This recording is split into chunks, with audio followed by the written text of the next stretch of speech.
Hey, JK here. I want to thank you for sharing part of your day with me. Y'all ready for this? Welcome back to 30 Teams in 30 Days. For day 24, we're going to be talking about the Chicago Cubs.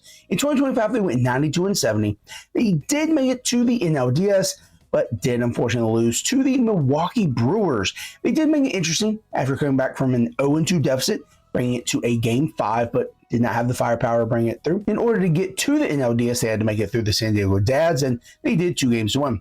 2025's 92 wins was their most since 2018, and there are definitely some pieces in this offense that are coming back to improve on those 92 wins and hope to make a deeper dive and run through the playoffs. Young breakout star Pete Armstrong, or PCA, led the team in runs, doubles, solo bases, and total bases. While Keystone mainstay Nico Horner led the team in average, at-bats, and hits, while big old burly mountain man first baseman Michael Busch led the team in triples of all things, home runs, slugging, and on-base plus slugging. Running out, Seiya Suzuki led the team in RBIs, while Ian Happ led in walks, and Mr. Dansby Swanson led in strikeouts. We touched on before being able to lead the team in triples as a first baseman, so not exactly the fleetest of foot, but able to motor around the bases. Michael Busch was able to improve his numbers from 24 to 25 and took a huge step forward.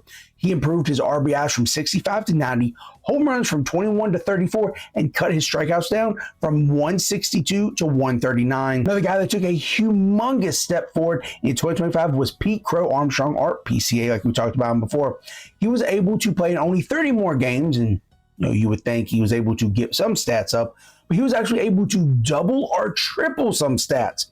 He doubled runs and RBIs while he tripled doubles and home runs, going from 10 to 31. I'm sure the Cubs would like to see the strikeouts go down, the walks go up, but Pete Crow Armstrong did slow down in August and September, so it could be because he was tired or because he kept fighting injuries throughout the year. He is definitely going to be a mainstay in this offense, and the Cubs are going to allow him to keep running and keep swinging the bat as long as they're getting closer and closer to the World Series. Speaking of injuries, not trying to manifest anything, but Seiya Suzuki did suffer a PCL strain in the World Baseball Classic trying to steal a base. This does seem as though it's going to require an IL stint to start the year for Suzuki, who was absolutely hoping to get back on track because he did have a down 2025 season.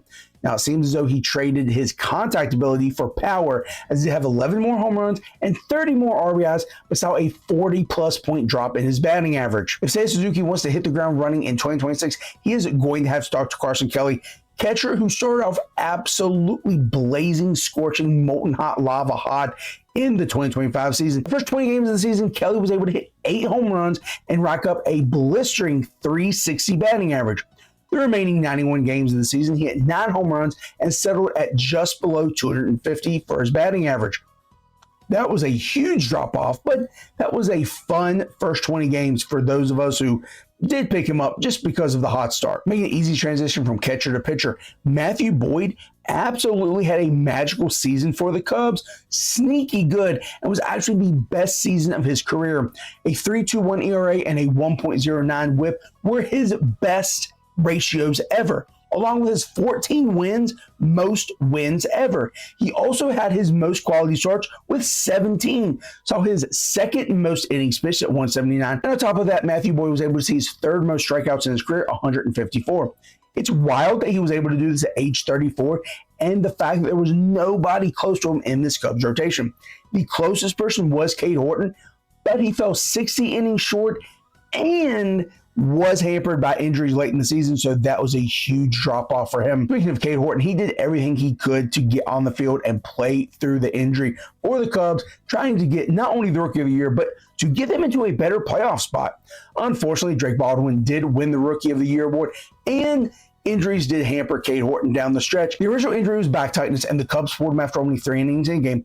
And then after only 2 innings, he was pulled because he ended up fracturing a rib while coughing. He must have been really sick, but in any case, he is absolutely going to do everything he can to bolster his numbers from 2025, which were really good. 2.67 ERA and a 1.08 WHIP over 118 innings pitched. Absolutely. He will be a mainstay in this rotation as long as he's healthy and as long as the Cubs don't screw it up. Moving from a breakout in Cade Horton to a potential breakdown in Shota Imanaga, he dropped game started, innings pitched, ERA, and strikeouts along with quality starts. So he was not staying in as long and not pitching as many games. On the other hand, Imanaga did drop his whip by 0.03, so it was sub 1. That's not bad. However, he did also drop 30 plus innings pitched, so he's only at 144. It's going to be important that Imanaga does play well this year, as he did sign a qualifying offer, so he has 1 year to bet on himself and to play himself into another contract. Once we got past the starting pitchers, the setup men for Daniel Palencia were absolutely amazing. There are 3 guys with 16 plus holds, having ERAs between 2.07 and 2.64, with whips as low as 0.88 and as high as like 1.07. These guys were absolutely great and made it easy on Daniel Palencia. He was able to rack up at 22 saves, only blowing 3. However, only 2 of those 4 top arms are returning to the bullpen for 2026. As we move to the prospects, the Cubs have 2 in the top 100, hovering in the 50s. Moises Ballesteros is an absolutely offensively profiled catcher who cannot play catcher. In his 20 games at the major league level in 2025, he did only play catcher once, mainly because at AAA, he allowed 90 plus steals in 71 innings. He also made 10 errors behind the plate. At 5'8", which I'm only 5'6", so don't be talking about short kings. Let us go off. He does profile better, again, offensively as a DH, and isn't as athletic, isn't as qualified as a catcher as you'd like for him to be, which is frustrating as someone who did also used to play catcher.